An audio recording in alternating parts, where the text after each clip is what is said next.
Memangnya kenapa, Pak? Takut kalau Vina merebut pacar Vira lagi. Dengan santai aku berkata pada Papa yang berusaha menutup-nutupi tubuh Vira dari pandangan mataku. Aku tidak menyangka kalau Vira, si tikus pencuri ini, masih berani datang ke resepsi pernikahanku. Melihat wajahnya yang terlihat memucat saat melihat aku melirik ke arah pacarnya. Di dalam hati aku merasa sedikit geli sekaligus dongkol. Apa yang ada di pikiran tikus bodoh ini? Memangnya dengan kondisiku yang hamil seperti ini, aku masih punya waktu untuk merebut cowoknya. Kalau memang takut pacarnya kurebut lagi, ngapain dia nongol di sini? Bukannya aku sudah memberi peringatan padanya untuk tidak memunculkan mukanya lagi di depanku. Vira yang berdiri gemetar di balik punggung Papa membuatku semakin kesal. Dasar tak tahu malu. Apa aku mengundangnya datang ke resepsi ini? Ngapain datang? Melihat wajah sok polos yang seperti cari-cari simpati, bikin enak saja. Terus, ngapain pakai gemeteran segala? Apa mau nunjukin ke semua orang kalau aku lagi ngejahatin dia? Vira si tikus pencuri yang bodoh. Wajah sok polos ini selalu bisa membuatku ingin menggampar wajahnya. Vira yang membuat diriku harus membagi semua perhatian dan cinta dari semua orang yang ada di sekitar kita. Berhasil mencuri kembali semua perhatian dan cinta itu darinya. Menjadi salah satu kenikmatan tersendiri di dalam hidupku.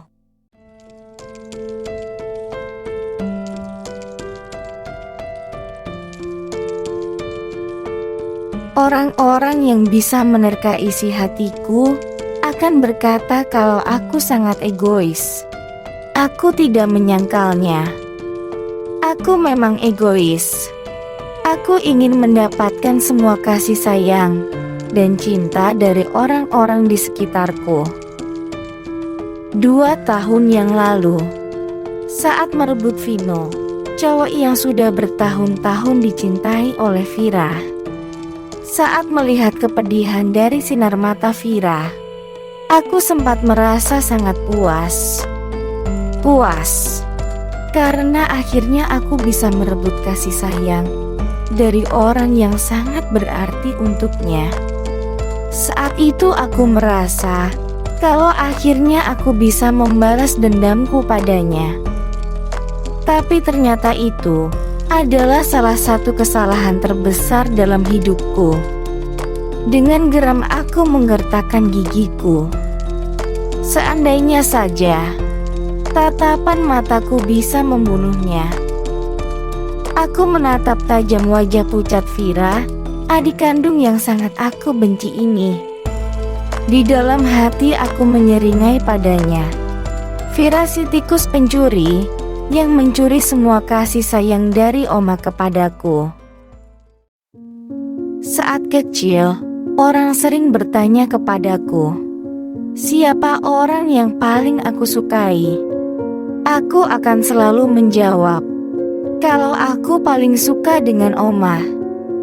Oma yang merawatku dan yang selalu menemaniku saat Papa dan Mama sibuk dengan pekerjaan mereka di kantor. Aku selalu berpikir, kalau aku adalah cucu yang paling disayangi oleh Oma. Waktu itu aku masih bisa menerima kalau aku harus membagi perhatian dan cinta kasih yang kuterima darinya dengan Vira, adik kandung yang hanya berbeda usia 1 tahun denganku. Mungkin dengan sedikit berat hati, tapi aku masih berusaha untuk bisa menerimanya. Dari kecil aku berpendapat, dengan selalu bersikap manis dan imut di depannya, Oma akan lebih menyukaiku. Apalagi jika dibandingkan dengan Vira, yang pemalu dan pendiam. Tapi suatu kejadian membuatku harus mengubah pendapatku itu. Kata-kata dari Oma yang masih terus teringat di dalam lubuk hatiku yang paling dalam. Kata-kata yang membuat aku jadi sangat membenci adik kandungku sendiri.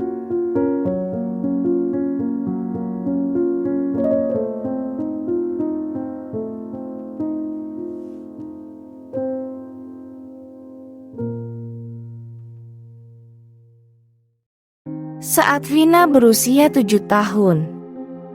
Jess, Mama tahu kalau kamu lebih suka pada Vina. Tapi jangan terlalu sering ditunjukkan di depan orang-orang. Nanti dia akan jadi semakin besar kepala dan egois. Kata-kata Oma pada Mama membuat aku yang sedang bersembunyi di balik pintu terdiam mematung. Oma merasa kalau aku ini besar kepala dan egois. Jangan cuma melihat Vina yang selalu terlihat imut dan bertingkah manis di depan kita. Coba kamu perhatikan sikapnya pada Vira. Dalam hati aku berteriak keras untuk membantah kata-kata Oma. Memangnya, seperti apa sikapku pada Vira? Aku memang tidak suka pada Vira yang selalu terlihat polos dan bodoh. Tapi aku tidak pernah menjahatinya.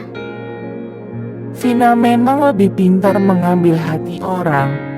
Apalagi kalau disandingkan dengan Vira yang pendiam dan pemalu. Vina akan lebih terlihat semakin manis dan imut. Jess, jangan melihat sekilas saja. Mungkin sekarang kamu masih belum mengerti kata-kata Mama ini. Coba kamu lebih perhatikan, lebih pikirkan. Vira lebih berempati, bisa merasakan kesusahan orang lain, lebih mau membantu dan tahu berterima kasih. Tidak seperti Vina yang manja dan sering merepotkan. Hatiku langsung terasa perih. Apakah selama ini Oma merasa kalau aku merepotkannya? Dari balik pintu, aku melirik ke wajah Oma yang sedang duduk berdua dengan Mama di kursi ruang tamu.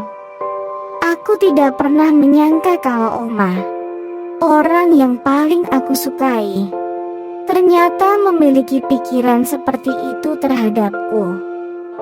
Oma lalu tersenyum pada Mama dan melanjutkan lagi kata-katanya. Jess, apa bisa kamu tidak pilih kasih pada anak-anak kandungmu sendiri? Kamu sering bilang pada orang-orang kalau kamu paling sayang pada Vina. Itu akan menyakiti hati Vira. Kalau kamu tidak bisa bersikap adil pada mereka, bagaimana kalau misalnya Mama bilang pada orang-orang kalau Mama lebih sayang pada Vira? Menurutmu, apa Vina akan merasa sakit hati? Kata-kata Oma pada Mama membuatku sangat kaget. Aku benar-benar tidak menyangkanya. Oma yang sangat aku sayangi, bahkan melebihi rasa sayangku pada Mama dan Papa, ternyata lebih menyayangi Vira. Saat itu aku bersembunyi di balik pintu karena aku sedang bermain petak umpet bersama dengan Vira dan teman-temanku. Tanpa sepengetahuan Oma dan Mama, aku mengendap-endap keluar dari balik pintu. Kata-kata Oma tadi membuat hatiku sangat sakit. Sesuatu yang gelap tumbuh di dalam hati, mengubah perasaanku pada Vira menjadi kebencian yang sangat dalam. Dengan perasaan sakit di hati, aku yang mengetahui kalau Vira sedang bersembunyi dalam sebuah lemari yang ada di dalam gudang, langsung menguncinya di dalam sana. Aku ingin menyakitinya, Aku ingin membuat Vira merasakan perasaan sakit yang sama. Hatiku terus berteriak. Kalau saja Vira tidak pernah dilahirkan. Kalau saja Vira tidak ada di dunia ini. Kalau saja Vira mati di dalam sana. Semua kasih sayang dari Oma akan cuma menjadi milikku. Aku tidak harus membagi apapun lagi dengannya. Setelah beranjak dewasa, akhirnya aku mengerti. Kalau saat itu, Oma hanya ingin memberi nasihat pada Mama. Dia hanya meminta Mama untuk bisa berlaku adil. Tapi semuanya sudah terlambat. Kata-kata yang sudah terucap tidak bisa ditarik kembali. Hatiku yang sudah terluka tidak pernah bisa kembali menjadi putih. Kegelapan yang tumbuh di dalamnya sudah terlanjur membuatku membenci Vira. Aku tidak bisa mengubahnya kembali. Sudah bertahun-tahun sejak hari hujan di mana Oma meninggalkan kita semua untuk selama-lamanya. Saat terakhir kali dia bertemu denganku, Oma masih terus mengkhawatirkan Vira, memintaku untuk memperlakukan Vira dengan lebih baik. Sampai saat terakhirnya, Oma masih belum sadar kalau kata-kata yang pernah diucapkan olehnya yang membuatku semakin membenci Vira. Semakin dia memintaku untuk memperlakukan Vira dengan baik, semakin ingin aku menyakitinya. Sejak hari hujan saat Oma pergi untuk selamanya, hari terakhir saat aku tidak lagi mempunyai kesempatan untuk bisa menjadi cucu yang paling dicintai oleh Oma, aku jadi sangat membenci hujan.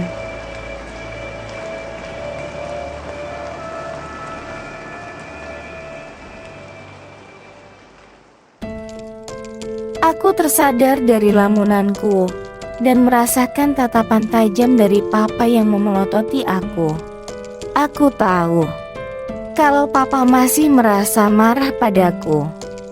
Sejak kejadian 2 tahun yang lalu, saat aku merebut Vino dari Vira, Papa sering melihatku dengan rasa kecewa di matanya. Kecewa? Mengapa dia harus kecewa? Seharusnya Papa berterima kasih padaku. Bukankah dengan itu mereka semua jadi bisa melihat kebusukan Vino? Dalam hati aku menggelengkan kepala, menyesali tindakan bodohku 2 tahun yang lalu. Gara-gara emosi sesaat karena memergoki Farel yang sedang selingkuh, aku melakukan kesalahan terbesar. Aku selalu memaki diriku sendiri saat teringat lagi pada tindakan bodoh itu. Tindakan bodoh yang membuat Vira bisa terlepas dari cengkraman Vino. Dari awal hubungan mereka, aku sudah menyadari kalau Vino hanya menggunakan Vira sebagai pengganti diriku, sebagai ban serep penggantiku. Vino yang ku kenal sejak kita masih kecil sudah lama menyukaiku. Vino, cowok egois yang berhati busuk. Dia tahu kalau dengan menjadi pacar Vira, aku akan memberinya perhatian. Sejujurnya aku merasa malas untuk meladeni cowok semacam dia. Tapi jika dengan itu aku bisa menyakiti hati Vira, aku akan memberikan perhatian padanya. Seharusnya aku tidak merebut Vino dari tikus bodoh ini. Dengan itu, Vira yang bodoh akan terus berharap pada cowok sampah itu. Kalau saja Vira dan Vino masih berpacaran, atau bisa sampai menikah, Vino pasti akan bisa terus menyakitinya sampai sekarang. Sesuatu yang akan lebih memuaskanku. Aku melirik cowok bule yang sedang menggandeng tangan Vira dengan lembut. seakan ingin melindunginya.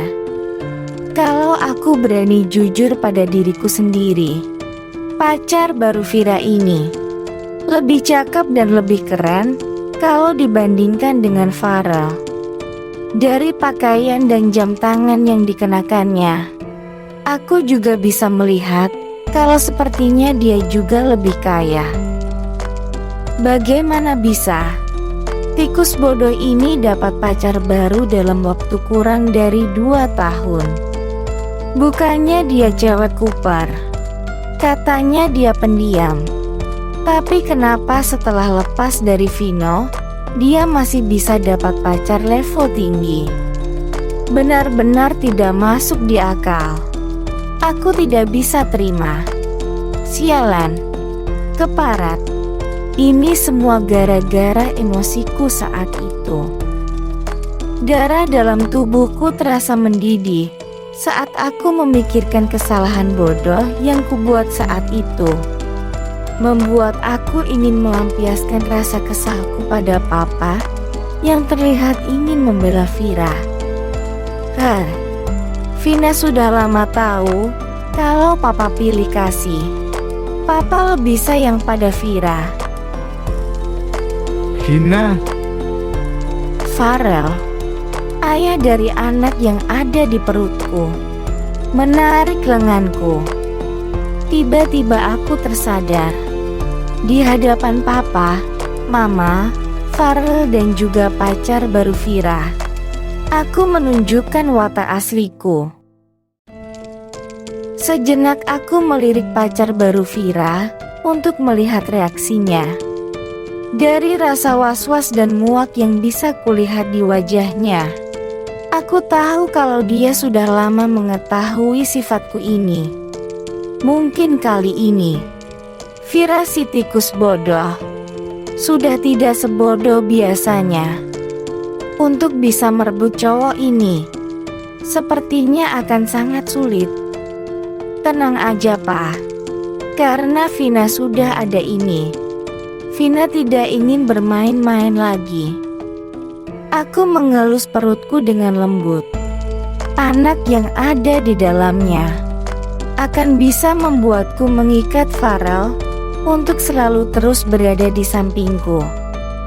Papa bisa tidur dengan tenang. Vina tidak akan menyakiti anak kesayangan papa lagi. Aku tersenyum sinis pada papa dan mama. Akhirnya aku memperlihatkan wajah asliku di depan mereka. Tapi saat ini aku sudah tidak peduli lagi. Karena dari raut wajah sedih tanpa rasa kaget yang mereka tunjukkan, akhirnya aku tahu kalau dari dulu mungkin mereka sudah bisa menerka sifatku ini. Sama seperti Oma yang sudah bisa menerkanya sejak aku masih kecil. Aku melihat video kompilasi yang dibuat oleh Vincent, adik bungsuku. Video tentang kisah cintaku dengan Farel, pria idaman pujaan banyak wanita yang akhirnya bisa aku tangkap ini. Meski kenyataan kisah percintaanku dan Farel tidak seindah apa yang diperlihatkan di dalam video, tapi akhirnya aku berhasil memperoleh apa yang kuinginkan selama bertahun-tahun. Suami yang ganteng dan kaya raya, sesuatu yang bisa kubangga-banggakan pada semua orang. Dan yang paling penting, Farel yang sudah lama mengetahui gelapnya hatiku masih tetap memilihku.